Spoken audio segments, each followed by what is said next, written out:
Today, Delhi Police is a premier police organization having the images of citizens-friendly police initiatives, handling of massive law and order issues in the national capital, providing security to the national and international dignitaries, carrying out investigations of complex and sensitive crimes, and maintenance of law and order in the capital city are some of the main functions which we are performing.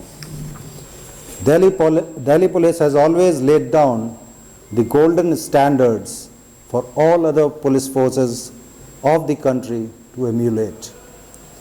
Platinum Jubilee is the time when we look back with the deep gratitude to our forebearers who instilled deep values in our body organic, assess our present in an objective and empirical manner, and prepare for the future so as to always remain true to our motto of Shanti, Seva, Nyaya in the service of citizens.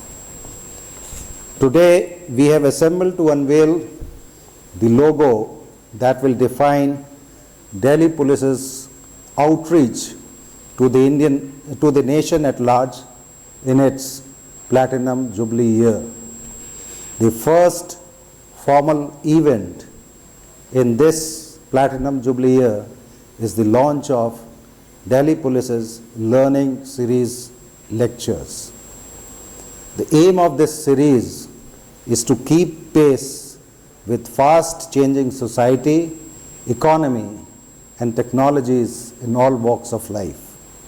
Update and upgrade the exposure and expertise of police officers and personnel of all ranks, to upgrade their skills and enabling them to adopt ever-changing means of technological advancements and make use of such technologies efficiently in day-to-day discharge of their duties.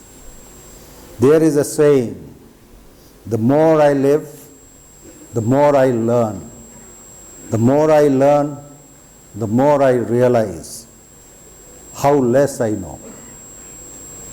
Policing the national capital with its relentless 24/7/365 rigor often makes learning the casualty. It is indeed a proud privilege for me that on the occasion of our Platinum Jubilee, the first commitment that we are making to ourselves is never to stop learning. Our chief guest of the day, Shri Amitabh Kant, CEO, NITI Aayog, holds the distinction of being an innovator par excellence. He is truly realizing the vision set out for us by our Honorable Prime Minister.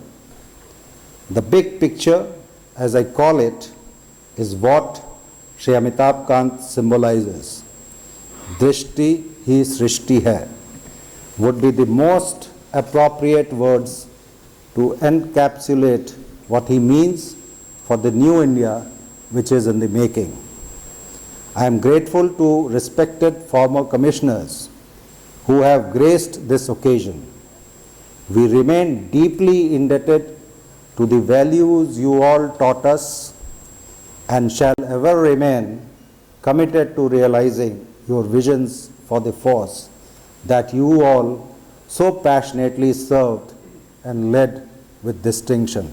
Thank you very much.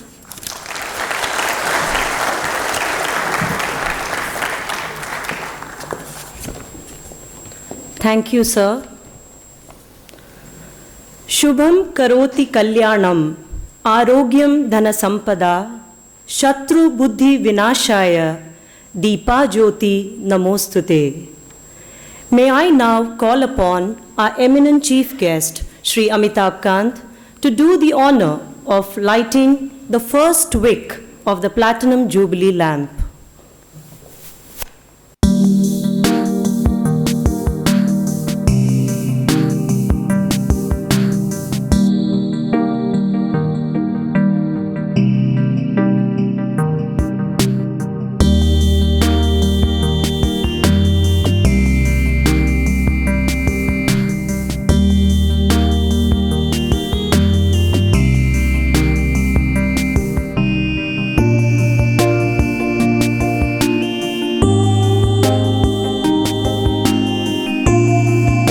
What Delhi Police is today is because of the labor of love and commitment put in by the ranks and files of Delhi Police over the years, led by our former commissioners of police. Thank you very much, respected sirs.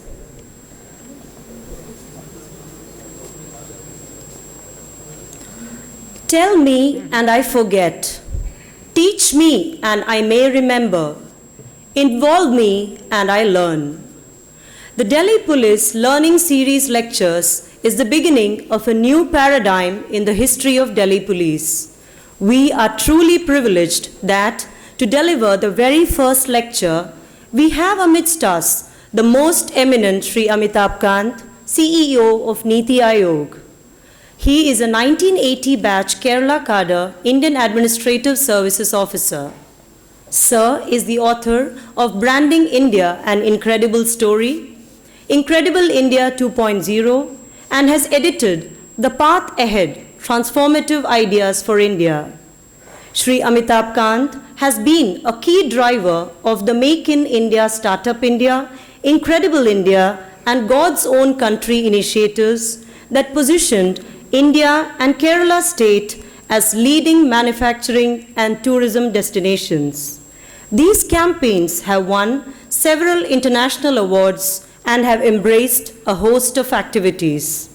Sri Amitabh Kant has been the chairman and CEO of the Delhi-Mumbai Industrial Corridor Development Corporation.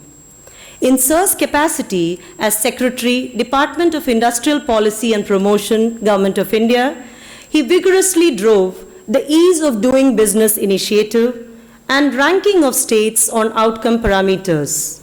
These initiatives have led to India making a quantum jump in the World Bank's Ease of Doing Index and enabled Indian states to compete in the spirit of competitive federalism. Sir is the chairman of the Committee to Implement Digital Payments in India.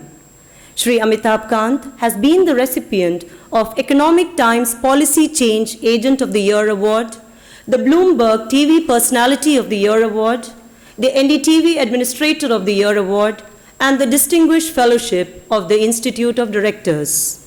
Sir is the recipient of One Globe Award 2016 for leadership in transforming governance for the 21st century, Sir Edmund Hillary Fellowship awarded by the Prime Minister of New Zealand. Sir is a member of the steering board of Shaping the Future of Production Systems of the World Economic Forum. Sir is also the recipient of Golden Peacock Award for Leadership in Economic Transformation 2017. Sri Amitabh Kant has worked as CMD ITDC, Joint Secretary Ministry of Tourism, Government of India, Secretary Tourism, Government of Kerala, Managing Director, Kerala State Industrial Development Corporation, District Collector, Kozhikode, and Managing Director, Matsya Fed. During his tenure in Kerala, he structured the Calicut Airport as a private sector project and developed the BSCS Power Project and Mattanjeri Bridge under private-public partnership. He was also responsible for introducing new technology in the fisheries sector. Sri Amitabh Kant did his schooling from Modern School, Delhi, graduation in Economic Honours from St. Stephen's, Delhi University, and MA from Jawaharlal Nehru University. Sir is also a Chevening Scholar. Sir has undertaken a mid-term course with John F. Kennedy School of Government, Harvard University, and the IIM Ahmedabad. I now invite Sri Amitabh Kant to share his pearls of wisdom on today's topic, that is, Impact of effective policing on the nation's economic development. Over to you, sir.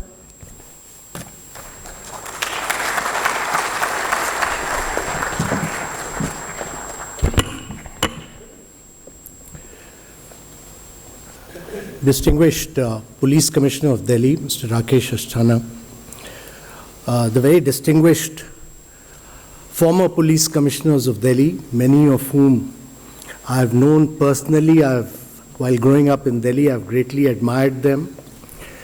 The other senior police officials of Delhi who have joined here today, whose presence has added immense value to today's event. The senior police officials of Delhi Police, ladies and gentlemen. It gives me great pleasure to address you all today at the inaugural lecture of the Delhi Police's Learning Series lecture as you celebrate your Platinum Jubilee Raising Day. 75 years in the life of a police force, managing law and order and crime in the capital city is a special and a very unique occasion. In many ways, the dynamic evolution, growth, and progress of Delhi as a city is closely interlinked with the history of Delhi Police. First, let me commend your great service, not just to Delhi, but to the entire country. Managing the safety and security of India's capital city with 3 crore residents is bigger than countries such as New Zealand and Netherlands. In fact, the population of Delhi is higher than the combined population of at least 20 European countries. As the national capital of India, which serves as the seat of the national government and houses institutions such as the Parliament, Supreme Court, and various ministries, managing this city is no easy task. I would especially like to thank you all for the service that you have rendered to the entire country during the COVID-19 pandemic. You have all braved the pandemic, helped maintain law and order during these very tough times, and extended your assistance to the citizens of Delhi during this once-in-a-lifetime crisis. You have lost personnel who succumbed to COVID-19 in the line of duty. I salute these officers and thank them for the great service to the people of Delhi. A few years ago, a survey was carried out in which citizens were asked as to what they felt was the top domestic issue requiring attention of this country. In people's perception, crime is the biggest issue affecting ease of living. Ease of living is strongly linked to the economic development and the prosperity of a nation. And it is in this context that the role of police becomes paramount. Criminal activity can discourage domestic and foreign direct investments, reduce competitiveness of businesses, and creates uncertainty and inefficiency in the business environment. Thus, an efficient law and order system and crime investigation is extremely critical for orderly growth and economic progress. Maintaining safety and security is a prerequisite to any form of economic development, and I am truly delighted to have received this opportunity to speak on a topic I feel strongly about, the role of police as an agent of social change, and more particularly, how the Delhi Police can bring this about by orienting itself to become a model police force in the world. Today, India is witnessing unprecedented levels of economic development and technological disruptions. The economy is growing at around 9.2% and is expected to grow at similar rates in the coming years, making us one of the fastest growing large economies in the world. This trend will only accelerate in the coming years. Mammoth reforms have been unleashed by the Government of India. The Goods and Services Tax, the Bankruptcy Code, the Real Estate Regulation Act, lower corporate tax, demonopolization of coal, new definition of MSME, just to name a few. These are not just bold structural reforms, but the introduction of innovative and path-breaking schemes aimed at making India a global manufacturing champion and the export hub of the world. If you look at the chronology of reforms, you would see that they all add up to the vision of an aspirational India. Just take the case of one scheme, the performance-linked incentive scheme, the PLI schemes, which aim to enhance production, aim at creating long-term, specifically enhanced production, specially designed to boost domestic manufacturing in sunrise and strategic sectors like battery storage, mobile manufacturing, clean mobility, and solar PV manufacturing. Improve our competitiveness of domestically manufactured good and enhanced exports.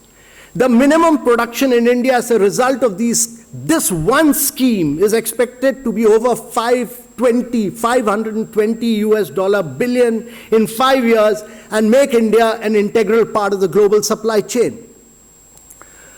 Now, truly robust infrastructure schemes such as the National Infrastructure Pipeline, the National Monetization Pipeline, the PM Gati Shakti have been rolled out.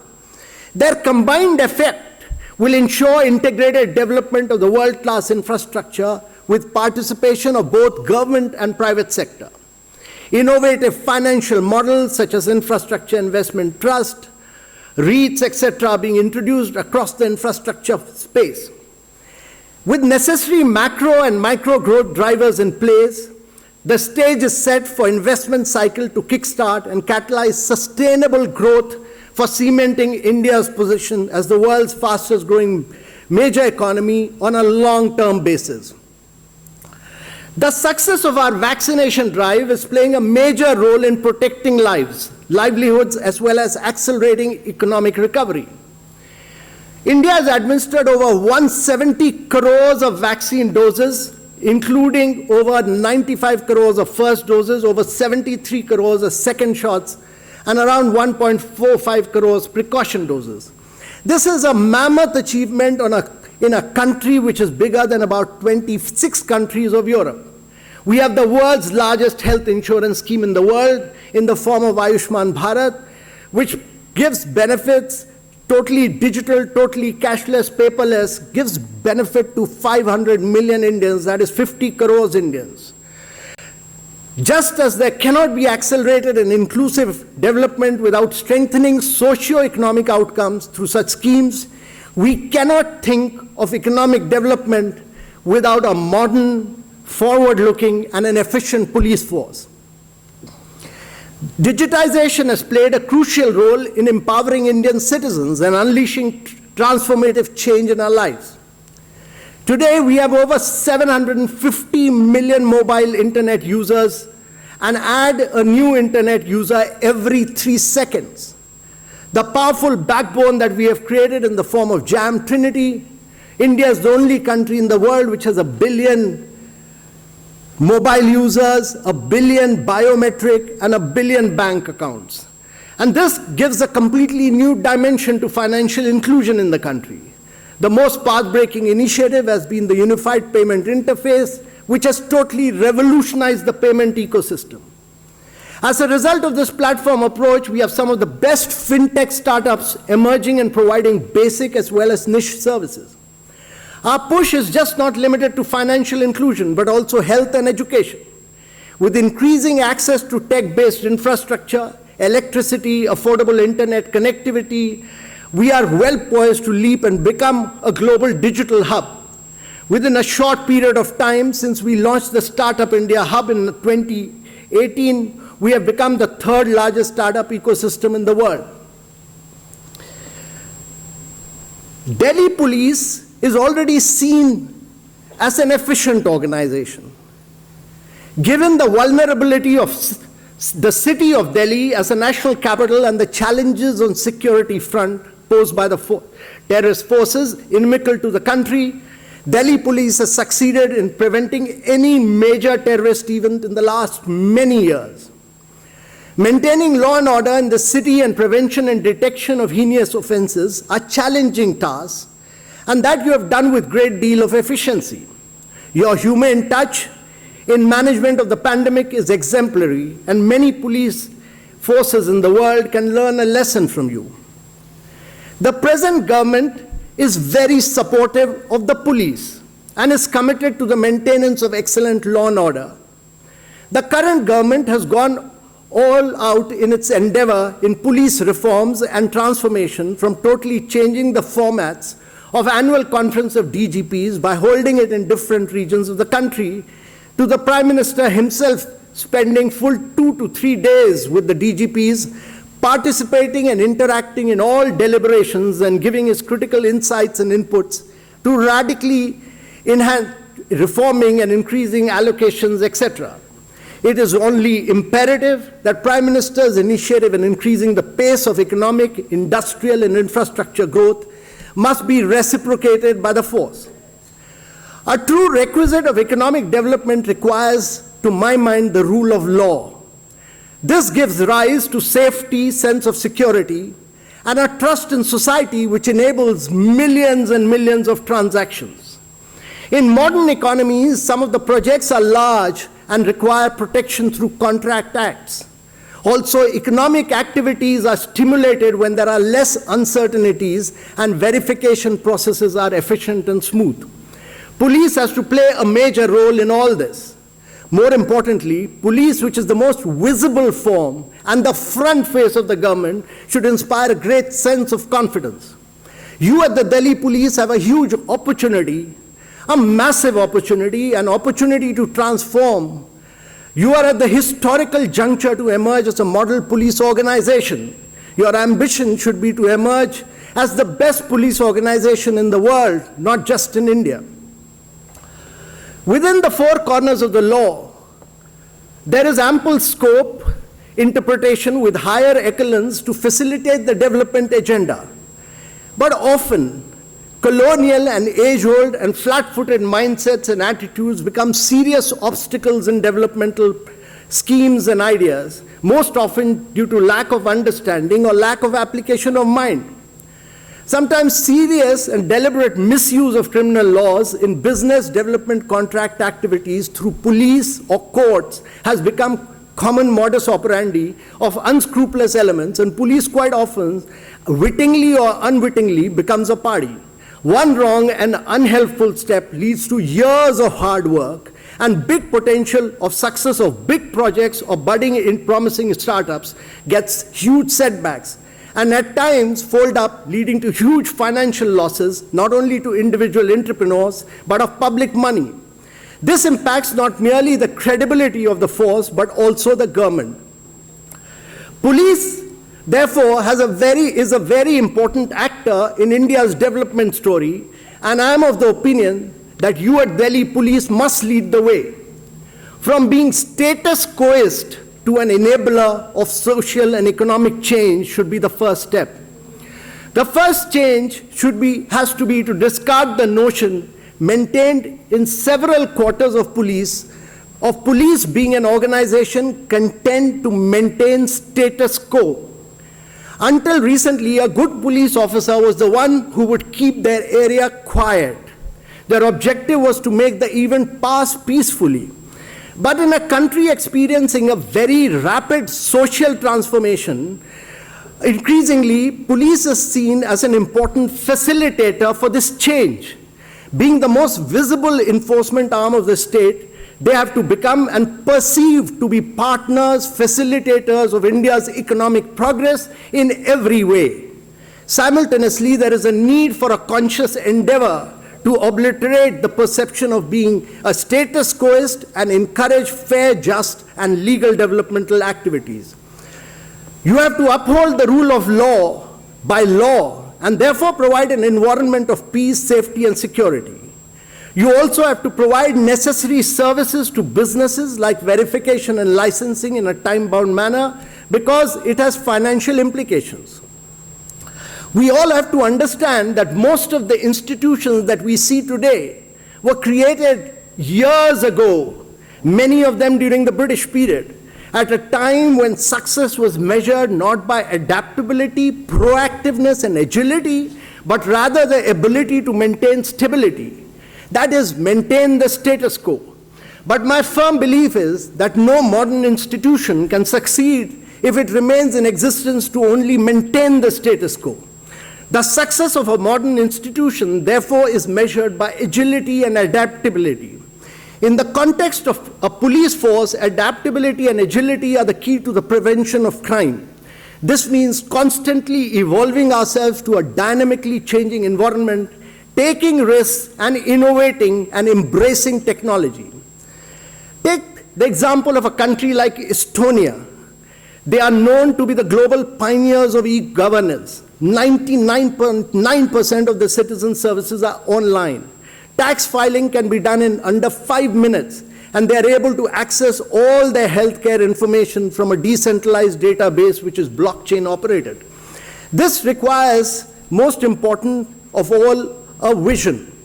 The government of India today has that vision, which is why we have been able to open bank accounts using biometrics, that is Aadhaar, link them with mobiles, and totally revolutionized digital payments. The National Digital Health Mission will lead to a unique health ID for all Indians, allowing patients to share their health records through consent with different health providers, allowing healthcare which is personalized. It will bring down administrative costs for hospitals and streamline processes. This is happening across sectors. The vision is to use technology to leapfrog, and it is very important to have a vision to go down that path of transformation. But it is not just that the government that should have this vision. It should be every single institution that is associated with the government which should have this vision. Unless we have a vision, we shall never be able to work towards realizing it. You should have this vision, a vision to make Delhi police the most agile, the most tech-friendly, and the most modern police force of the world. And this is where technology comes into play. There is a need to go digital, go lean, go agile, and to my mind, learn from the startups of India who have disrupted in every single way and forced established companies to also change. They will provide the tech, the solutions, and the impetus. Global examples of such solutions which turn complex information into one that can be used to reach meaningful conclusion from improving governance are now available.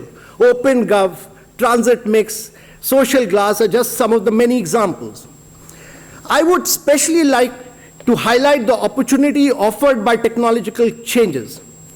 The pace of technological changes is fundamentally changing every organization and their work culture. Given the complex nature of your work, which ranges from working for the citizenry at the ground level as the first responder, to predictive analysis of crime, to calibrate your response to use of technology, in collection of police intelligence to modern weaponry gadgets, I am of the opinion that no other organization can take advantage of these changes and reinvent itself as Delhi Police. Technological convergence today is of absolute essence. I recently read the book, The Future is Faster Than You Think. While this book was not written by a police officer, I recommend that every single one of you must pick this book up and read it. It will compel you to think, it will compel you to realize that change is inevitable and that the future will be driven by technology. It will compel you to take a solutions-oriented approach using technology. I read about Moore's law in this book. In 1965, the founder of Intel, Gordon Moore, noticed that transistors on an integrated circuit have been doubling every 18 months. So every 1.5 years, a computer became twice as powerful, and yet their cost remained same or reduced. Moore's law is the reason why the smartphone in your pocket is 1,000 times smaller, 1,000 times cheaper, and 1,000,000 times more powerful than a supercomputer from the 1970s. And this trend is only accelerating. But this is not something limited to integrated circuits and chips. Ray Kurzweil, the director of engineering at Google in the 90s, stated that the law extends to technology in general. Once a technology goes digital, it follows Moore's law. We will use new technologies to design even newer and better technologies, and this trend will continue exponentially. This is what is known as the law of accelerating returns. The point here is that the most powerful tool for transformation today is technology. And organizations and institutions which do not recognize the role of technology as an accelerator of transformation and efficiency will wither away or lose their relevance.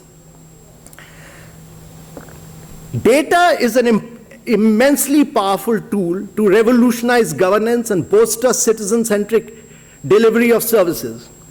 We have used this for both improving the ease of doing business. When we started ranking Indian states, the first year Gujarat came number 1 and we were doing real-time data. Then next year Andhra beat Gujarat, and the third year Telangana beat Gujarat. But the good thing was that the eastern states, which are mineral rich, Jharkhand and Chhattisgarh, they moved from 24th and 25th position to the 4th and 5th rank. And my belief is that if you introduce competition on data, real time, put it in public domain, name and shame, you will see radical transformation. When I was a young collector in Calicut in Kerala, I did not know whether my district was going up or coming down, because data used to come 6 years, 7 years behind time.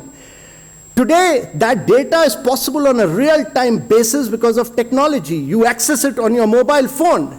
And therefore, in the aspirational district program, we looked at 115 of the most backward districts of India, which PM called the aspirational districts, and we used the force of data to drive reforms across socioeconomic parameters.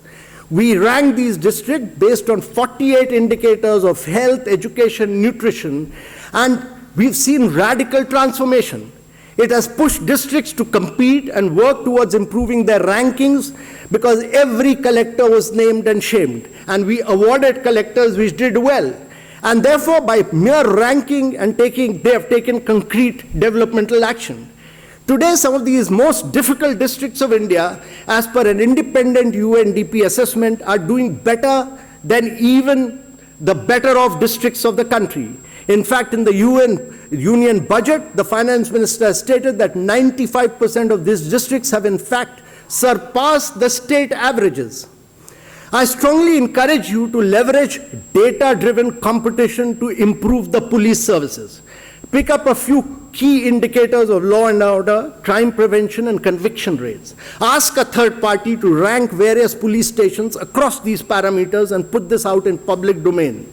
I'm certain that you will see a renewed vigor in the station house officers of these stations to initiate action to improve their rankings, thereby bringing crime down and ensuring a higher conviction rate in their jurisdiction. Justice delayed is justice denied.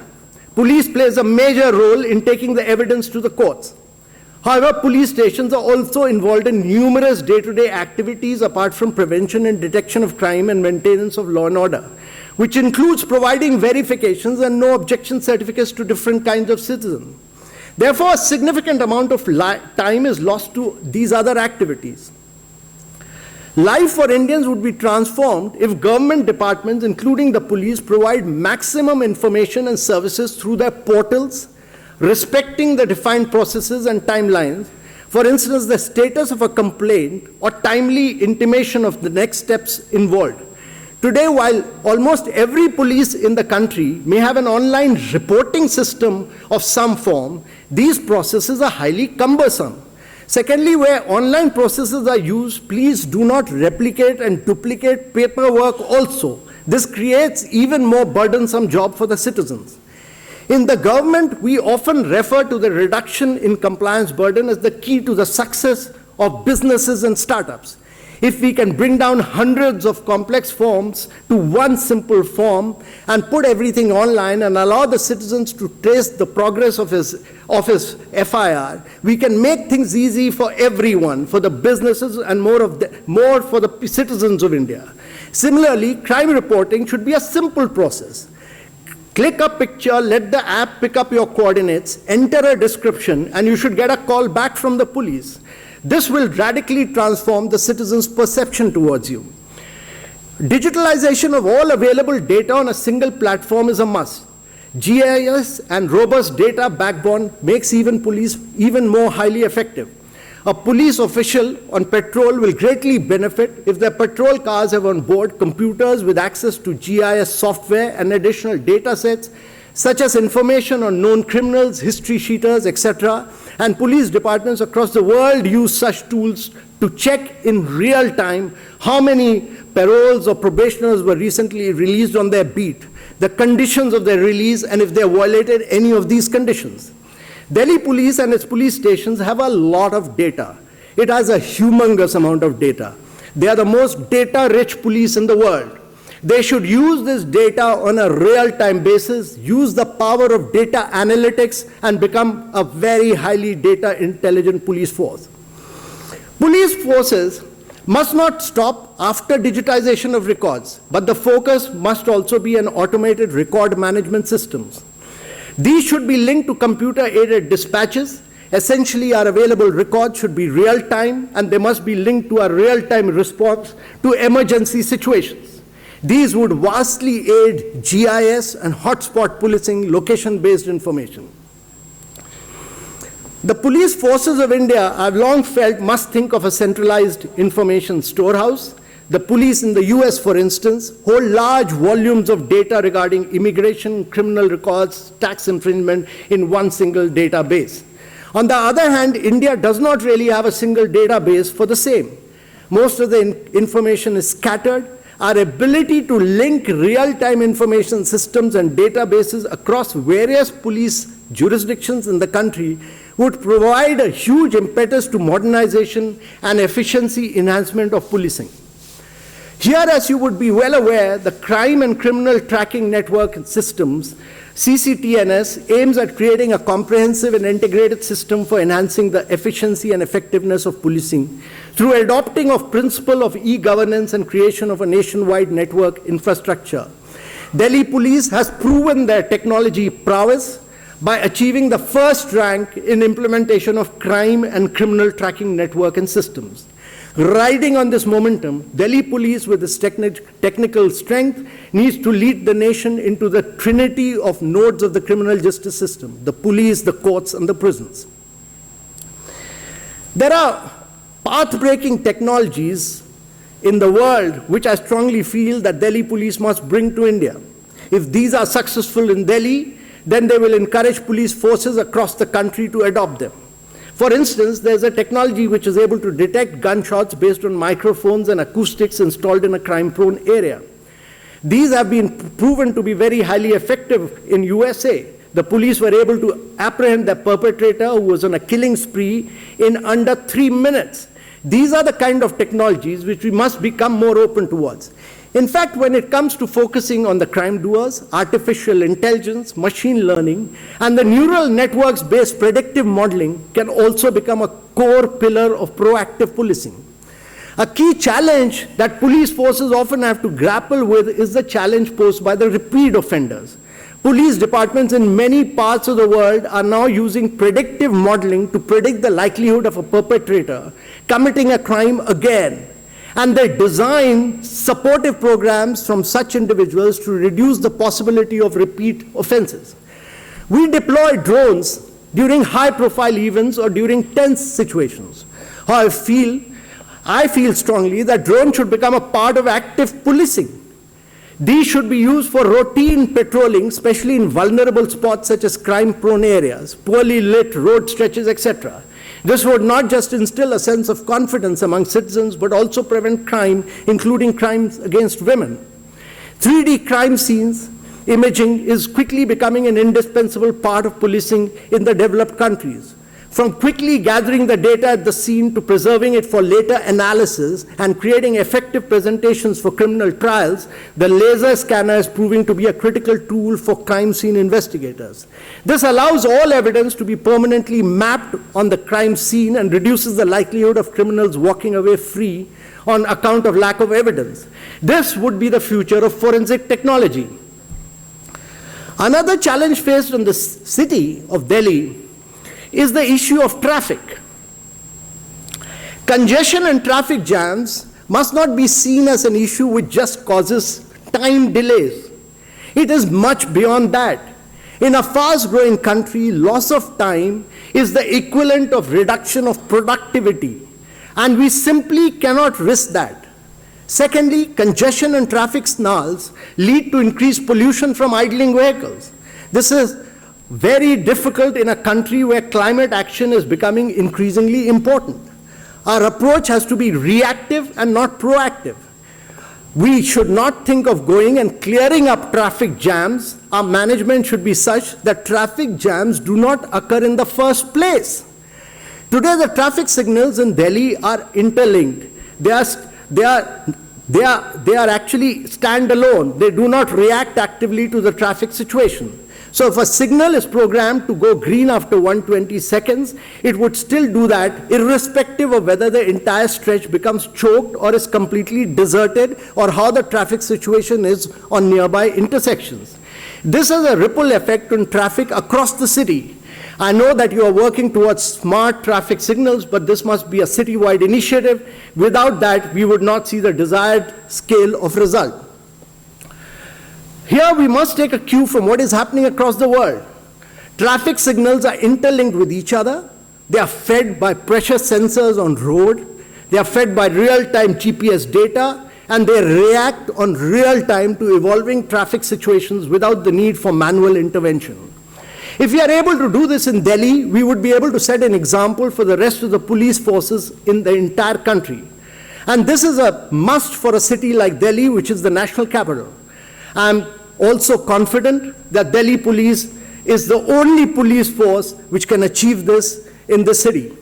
You should also think about deploying geospatial technologies, drones, AI, ML to predict not just the choke points from a congestion point of view, but also predict the areas where accidents and traffic violations are most likely to occur, and use them so that that data can react accordingly.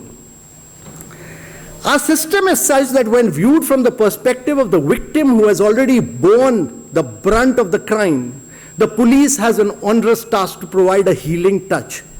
For instance, victims of heinous crimes may also require trauma counseling, psychiatric and rehabilitative services apart from legal aid. Organizing such victim support services at the police station level has to be a priority concern. My personal view is that at the hour of the need, women police are much better placed at providing much needed support to the victim of the crime, and therefore we need a higher proportion of women in the Delhi police force. When police and communities come together to share this responsibility of community policing, everyone wins. Many of the issues that the police respond to are rooted in societal issues as opposed to just criminal behaviors. This requires a shared vision with the community and a change in perspective where citizens must be given the power to create an actionable difference in their community. As the power shifts from us, the police force, to them, the citizens, to we, the police and the citizens, the burden of police becomes lighter as individuals and communities will take ownership. There are several best practices from the different states of India, internationally, as well as from the Delhi police itself. The Bharosa cell of Pune police, the Police Didi initiative of Mumbai, the Jan Maitri Suraksha project in Kerala, Police Ke Pathshala project of Nagaland, many initiatives of the Delhi police. Several of them, these initiatives, the best practice can all be institutionalized. Institutionalizing these practices is critical. Some very innovative practices are started by some officers, but often they get transferred. These practices fade away. We need continuity. We must analyze all these models, pick up what can work, tailor them to the needs of the citizens in the overall context, institutionalize them, and replicate them on a larger basis. We also must remember that as a young country with a youth bulge, there are huge advantages. While the advantages of a young demography are well known, there are also challenges which include the threat of youth radicalization and violent extremism. Hence the key, therefore, is to strengthen our youth connect. I must congratulate the Delhi police for having youth-friendly programs such as Yuva, as part of which you are engaging and steering street children and youth towards the mainstream of society, providing them with skills and sports development training. This has set a strong example for other police forces in the country. I also strongly feel that to give the youth of the city a stronger motivation and sense of pride towards the police force, Delhi police must also actively engage the youth in community-oriented policing, which would not only serve to widen your reach and intelligence, but also make the police force one that is perceived, and which is critical to my mind, one that is perceived to be youth-friendly. Another aspect I would like to touch upon is engagement between the much greater level of engagement with the youth. As you all well know, the future belongs to the youth, and therefore one of the great lessons that I have learned in my career is that every time I've interacted with young entrepreneurs, when we started the startup movement, I had never envisaged that at the peak of the pandemic we'll have 44 unicorns disrupting India. Today we have over 60,000 startups. We have 84 unicorns in the country, worth over 278 billion.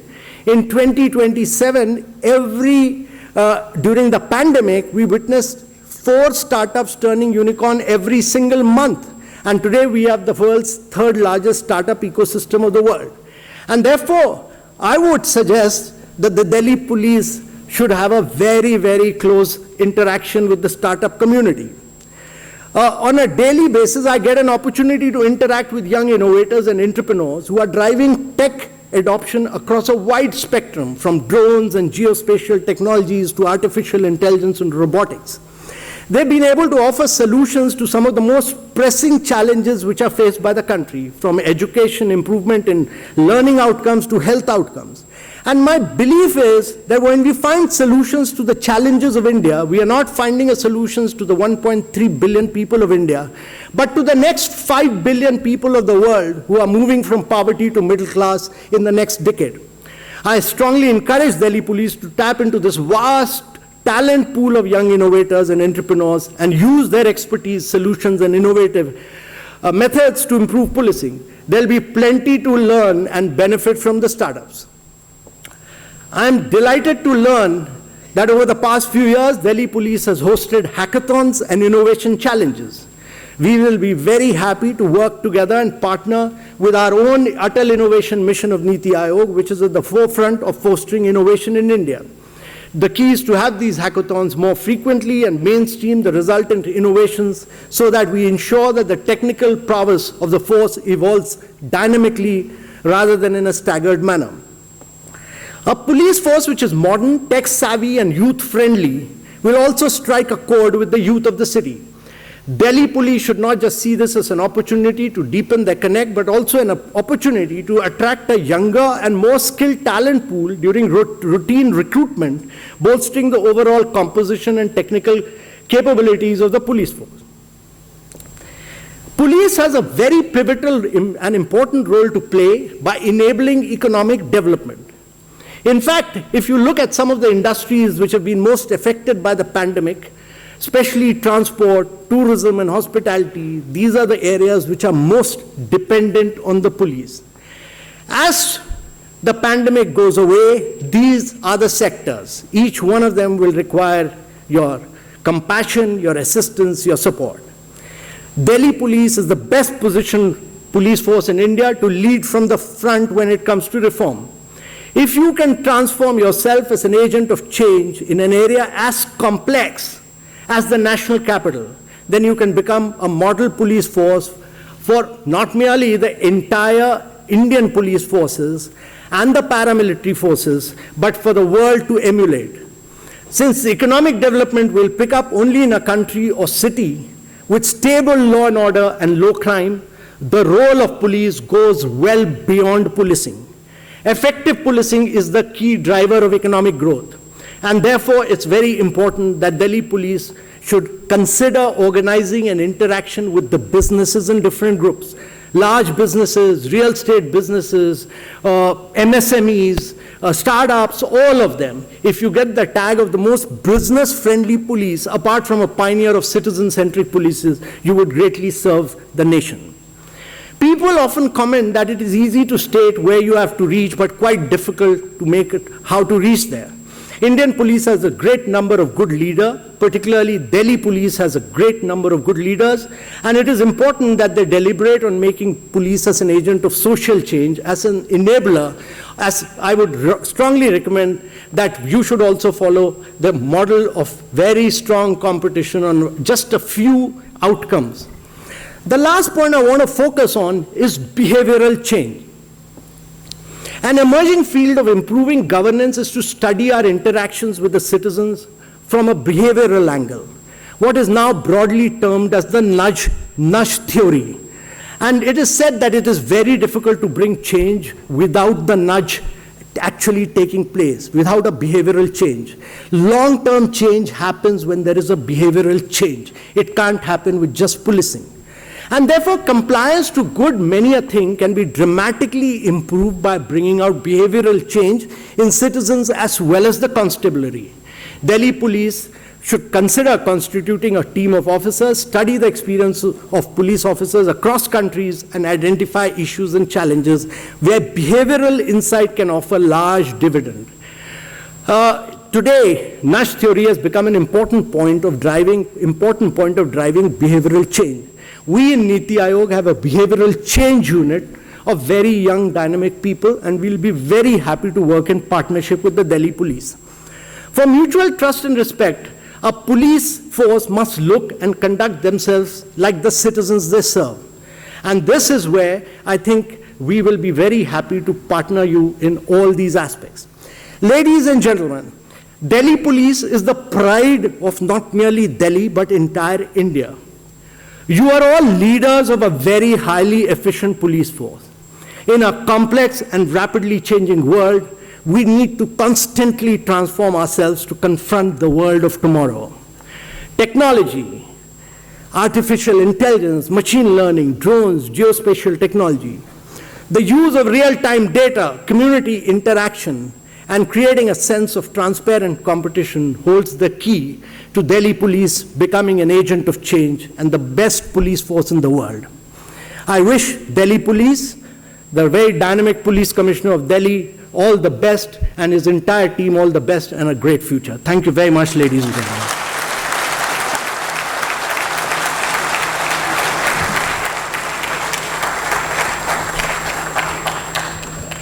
Thank you, sir. After such an intellectually stimulating session, I will now open the House to a brief interaction with Sri Amitabh Kant. We have about 15 minutes. May please raise your hands one by one so that we can coordinate the session in a smooth manner.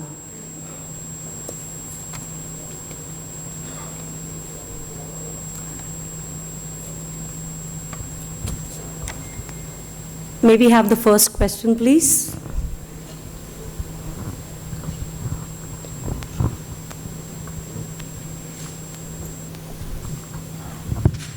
मेरा नाम BK Singh है, मैं joint commissioner crime retire हुआ हूँ। Sir, आपके होने की वजह से ये सवाल कर रहा हूँ क्योंकि जो पुलिसिंग के बारे में मेरा ये मानना है सर कि क्या वजह है पता नहीं, लेकिन over the years planning commissions के जो डेवलपमेंटल थ्योरीज हैं उसमें सब कुछ इंक्लूडेड है, हॉस्पिटल है, स्कूल है, इवन फायर सर्विसेज है, बट पुलिसिंग नहीं है। नतीजा क्या होता है सर कि आपके स्मार्ट टाउन बन जाते हैं, स्पेशल टाउन्स बन जाते हैं, और वहाँ ना तो कोई थाने की व्यवस्था होती है, ना थाने के नाम से ज़मीन अलॉट होती है, ना बिल्डिंग अलॉट होती है, ना और जो लॉजिस्टिक्स हैं, व्हीकल्स हैं, ये सब। तो मुझे लगा कि आप जो कि अभी मौजूद हैं तो आप you are the best person to think over, और सर मुझे पूरी उम्मीद है कि अगर आप सोचेंगे तो इसका सोल्यूशन निकल आएगा कि डेवलपमेंट प्लान का हिस्सा बने पुलिस फोर्स, और पुलिस फोर्स फिर उसी तरह से काम करेगी जैसे डेवलपमेंट के और कंपोनेंट काम करते हैं। Thank you sir.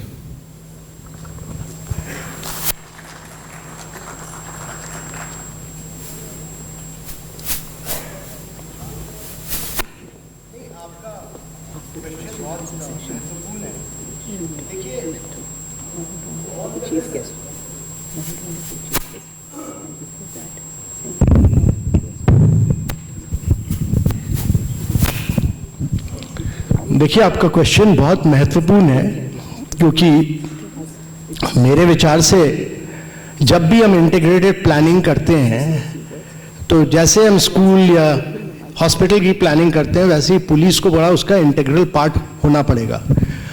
और खासकर क्योंकि हमारे देश में अर्बनाइजेशन बहुत जोरों से बढ़ रहा है और अगले 30 वर्षों के अंदर करीब 500 मिलियन, करीब 50 करोड़ लोग अर्बन सिटीज में आएंगे, रूरल एरियाज से अर्बन सिटीज में आएंगे, और ये सबसे बड़ा ट्रांजिशन होगा।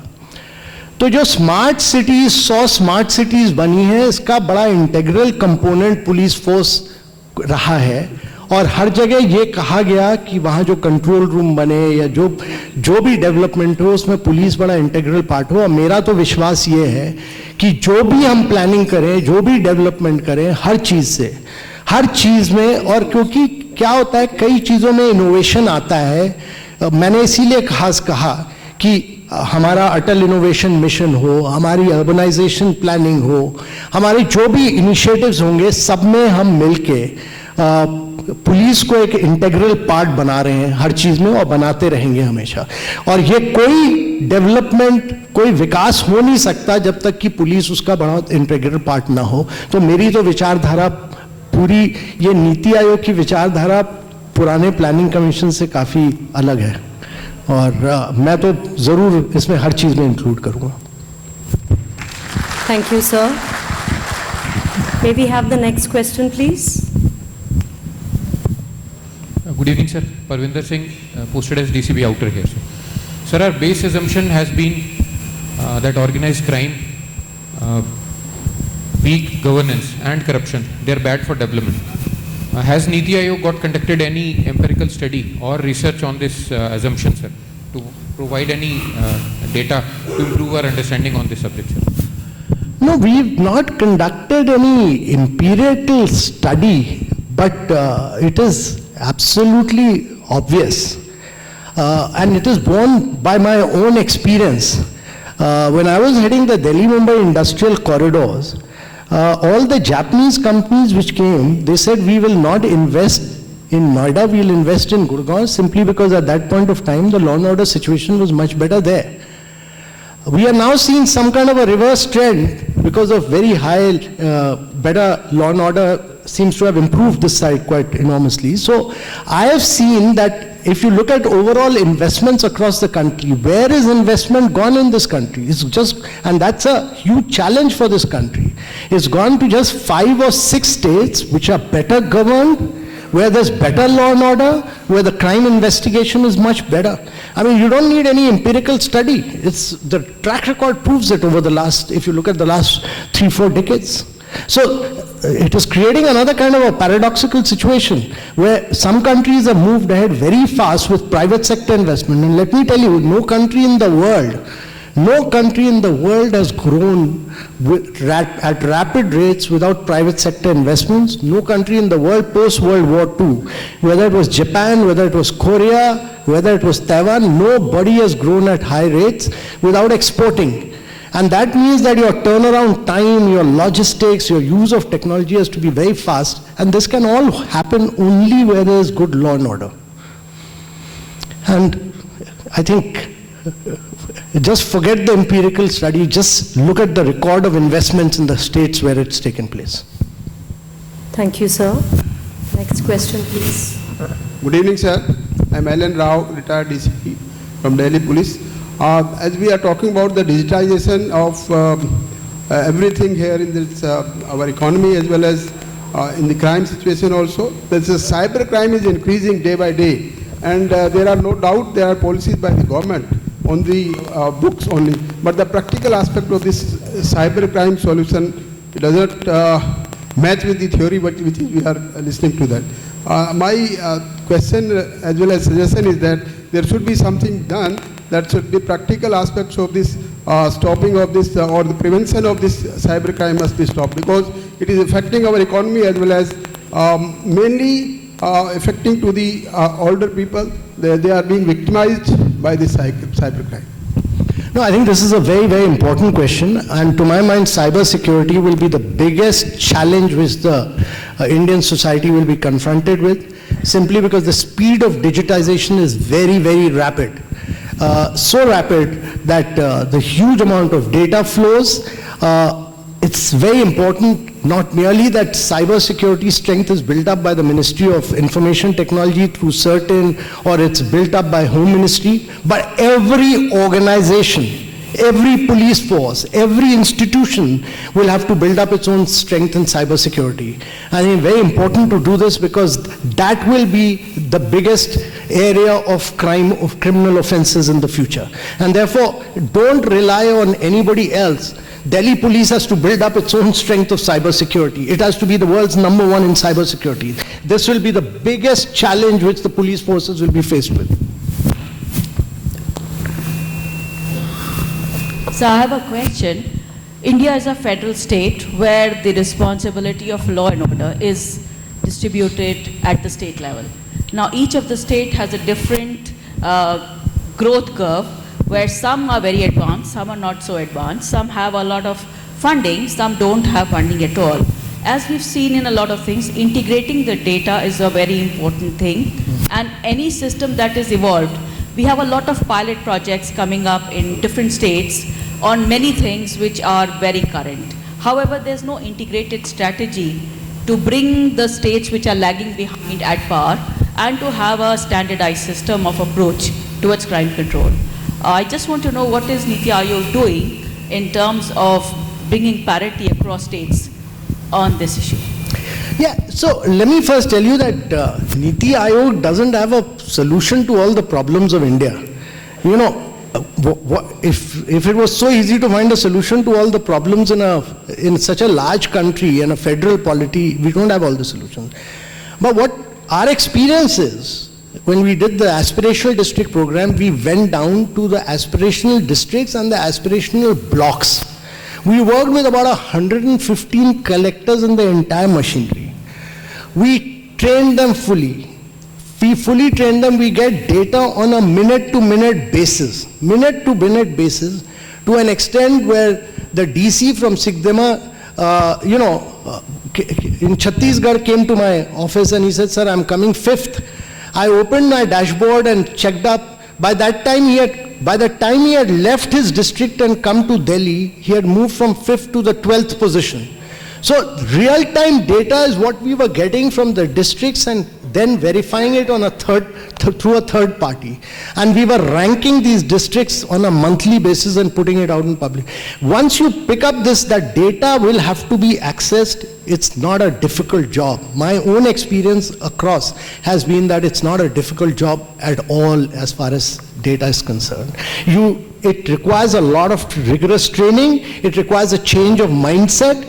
But you need to do this, and that is the only way out. India will grow at a rapid pace in future. Thank you, sir. Good evening, sir. Sir, my name is Subhashish Chaudhary. I am a retired police officer. Sir, you spoke about repeat crimes, and I think this is a major problem that we are facing in Delhi, and Delhi police is trying to grapple with it. One main reason why this is happening is because of the very uneven urban development which has taken place in the past, and so in a way economic development also has an impact on policing. It's not the other way around, it's the at times. Sir, the other reason which I feel why this is happening is anonymity, because here with this very, like you mentioned, 3 crores of population here, and anonymity is a big challenge here. Someone commits a crime here, changes his name or just his spelling, and he's lost in the maze of data. Sir, Aadhaar is such a good, you talked about digitalization. Aadhaar was made for this purpose. Why can't police forces use this?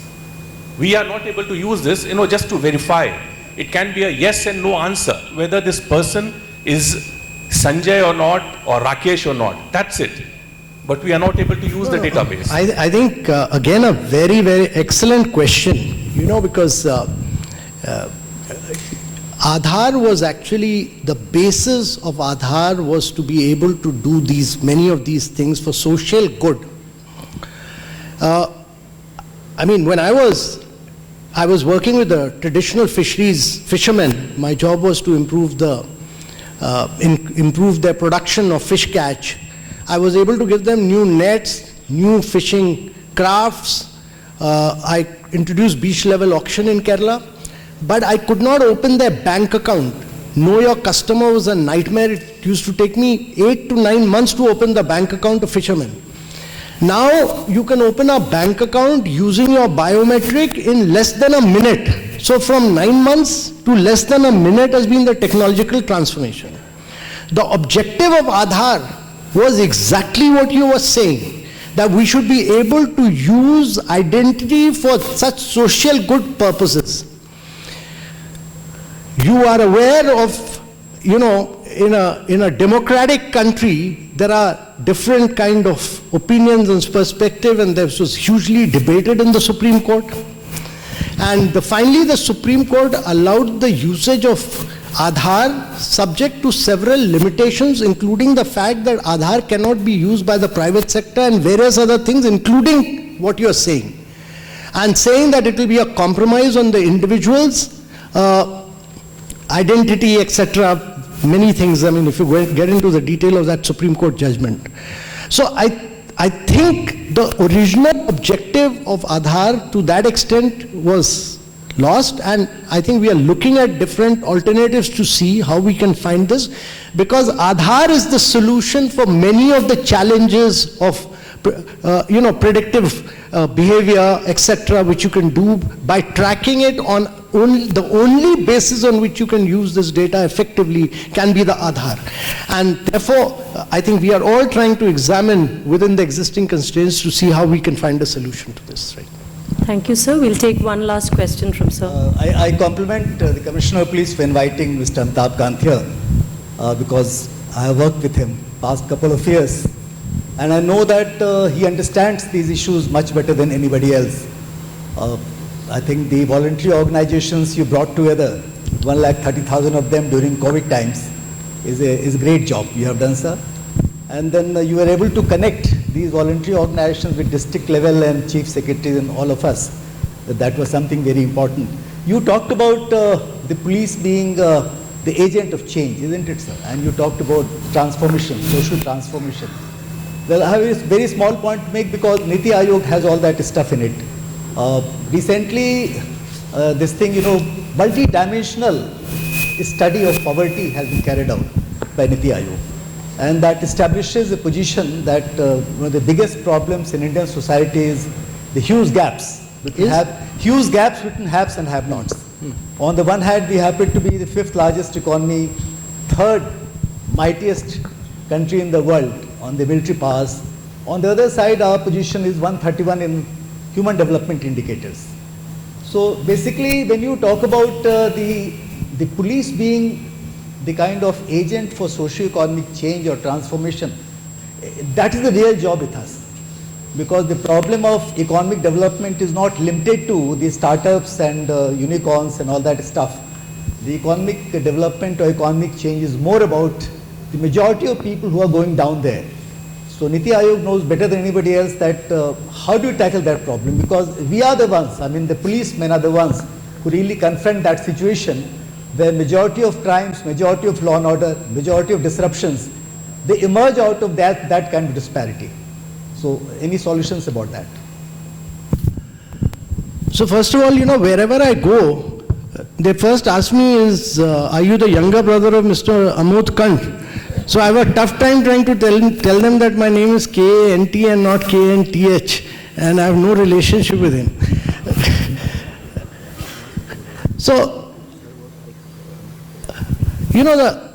I've been a long-term believer that the answer to your question is long-term sustained growth of India. India has grown at rates of 8 to 9% for a relatively short period of 4 to 5 years. India needs to grow on 9 to 10% basis for 3 decades or more. year after year, year after year, year after year, to use the compounding power of growth to lift people above the poverty line. If you don't grow, you can't be distributing poverty. And therefore, unless you don't grow, you will not be able to lift people above poverty line. And therefore, the main reason why I say the police has to be an agent of change and not an agent of status quo is because without good law and order, without very good crime rates, you cannot have high growth rates. It's not possible anywhere. You can look at all the Indian states. Economic growth and development and law and order are directly correlated. And it's not possible for India for next 3 decades to grow at those high rates without a good law and order and without a good crime situation. And therefore, police has to be the biggest driver of economic change and growth in India. Without the police force of India, India cannot grow at those rates and it cannot uplift poverty. Thank you, sir. We'll take one last question. Sir, I'm a retired ACP, posting में Tuffy. Sir बाकी crime के बारे में, computer के बारे में काफ़ी बता दिया. ट्रैफिक के बारे में कोई खास बात नहीं करी. नहीं सर, अब मैं ये बता रहा हूँ, आपने करी है. सर जो हमारा कोई लिंक इंजीनियरिंग से नहीं है, कोई मेट्रो से नहीं है. मेट्रो जहाँ से बना देते हैं, मेट्रो बना देते हैं, नीचे क्या प्रॉब्लम है? जैसे देश बंधु गुप्ता रोड में है, तो ये राउंड अबाउट नीचे क्रॉसिंग है, लाइट सिग्नल्स हैं, इनके ऊपर पहले ब्रिज बनाए, उसके ऊपर मेट्रो बनाए. तो ये कभी भी ऐसे जितनी प्रॉब्लम है कभी दूर नहीं हो सकती ट्रैफिक की जी. ये मेरा एक है जी, ट्रैफिक वालों को कंसर्न किया जाए जी इसमें. पहले करते थे या नहीं पता. तो जो भी मेट्रो बनाए उसके नीचे जो भी राउंड अबाउट है, सिग्नल्स है, ट्रैफिक सिग्नल्स है, जो भी है उनको कंसिडर किया जाए. उनके ऊपर फ्लाईओवर बनाना चाहे या अंडर ब्रिज बनाना चाहे, पहले बनाए फिर मेट्रो शुरू करें. ये आगे जो स्टेज है ना उसमें ये करें. तो सर एक और मेरा है कि पोल्यूशन, हम कहते हैं पोल्यूशन है, पोल्यूशन है. पोल्यूशन क्यों होता है? कभी नहीं भाई, हम इसको गाड़ियों को बंद कर दो, गाड़ियों को 10 साल के बाद बंद कर दो. सर मेरा एक आइडिया है कि दिल्ली को या किसी भी छोटी स्टेट को, कानपुर, किसी को भी इसको ट्रैफिक सिग्नल फ्री कर दो. अल्टरनेटिव आगे से कर दो कि ट्रैफिक सिग्नल ही ना हो. तो इसमें मेरा ख्याल है कि पोल्यूशन कम होगा बड़ा, और उसमें भी जाम, ट्रैफिक जाम में भी बचेंगे हम, ट्रैफिक में भी कम जाम होगा. सर ये मेरा वो है. Thank you. नहीं, आपका क्वेश्चन और एक और क्वेश्चन अर्बनाइजेशन पर था. देखिए क्या है कि अर्बनाइजेशन और वेल प्लान्ड सस्टेनेबल अर्बनाइजेशन बड़ा क्रिटिकल है इंडिया के लिए. हमारे यहाँ क्या हो रहा है, आप यहाँ से राजस्थान तक जाइए, जयपुर जाइए, सारा अनप्लैंड अनसस्टेनेबल अर्बनाइजेशन हो रहा है. प्लैंड सस्टेनेबल अर्बनाइजेशन बहुत आवश्यक है. और उसमें सारा डेवलपमेंट, आप सिंगापुर जाइए, हांगकांग जाइए, जो डेवलपमेंट होता है सारा ट्रांजिट ओरिएंटेड डेवलपमेंट होता है. कि आपने ट्रांजिट डेवलपमेंट किया और उसके दोनों तरफ डेवलपमेंट्स हुए, तो लोग ट्रांसपोर्ट को यूज करके आ जा सकते हैं और उससे पोल्यूशन कम होता है. और मास ट्रांजिट सिस्टम, जैसे अहमदाबाद में हुआ बस रैपिड ट्रांसपोर्ट सिस्टम, हमारे दिल्ली में बीआरटीएस नहीं सक्सीड कर पाया. और बीआरटीएस बहुत क्रिटिकल है. सिंगापुर ने अपनी सिटी एक नई बनाई है, करीब 25-30 किलोमीटर दूर एक ने. पहले वो ले गए बीआरटीएस, फिर ले गए एमआरटीएस, फिर ले गए लाइट रोड, फिर ले गए मेट्रो, फिर ले गए ट्रेन. सारे 5 फॉर्म ऑफ कनेक्टिविटी से लिंक कर दिया, फिर कहा लोगों को तब आप शिफ्ट करिए. तो transport connectivity is the key to good city and that reduces pollution. So good sustainable urbanisation. हमारे देश में क्या हुआ, पहले करीब 60 साल अर्बनाइजेशन की किसी ने बात नहीं की, सबने रूरल डेवलपमेंट की बात की. और अर्बनाइजेशन क्या करता है, ग्रोथ लाता है, डायनेमिज्म लाता है, सेंटर ऑफ क्रिएटिविटी होता है, इनोवेशन लाता है. और अर्बनाइजेशन के बिना कोई देश ऐसा नहीं है जो अर्बनाइजेशन के बिना ग्रो नहीं किया हो. तो हमें फोकस करना है अर्बनाइजेशन पे, और फोकस करना है सस्टेनेबल अर्बनाइजेशन पे. और अर्बनाइजेशन आपकी इकोनॉमी को ड्राइव करता है. मैन्युफैक्चरिंग और अर्बनाइजेशन बड़े क्लोजली लिंक्ड है. तो जो आपने क्वेश्चन किया है, इंपॉर्टेंट क्वेश्चन है कि ट्रांजिट ओरिएंटेड डेवलपमेंट कैसे बने और लास्ट माइल कनेक्टिविटी कैसे पहुंचाई जाए, उस पर अब बहुत ये जो मेट्रोज बनी है सब इसी का फोकस है.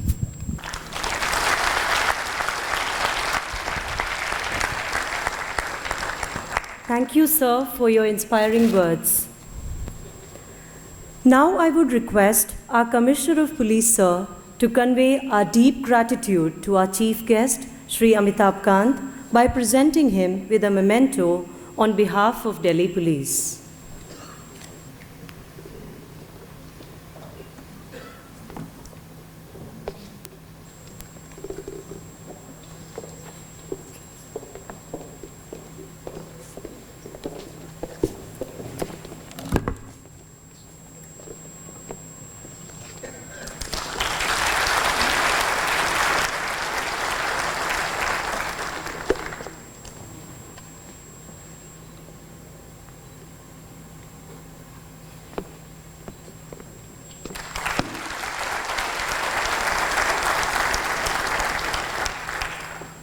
Thank you, sir.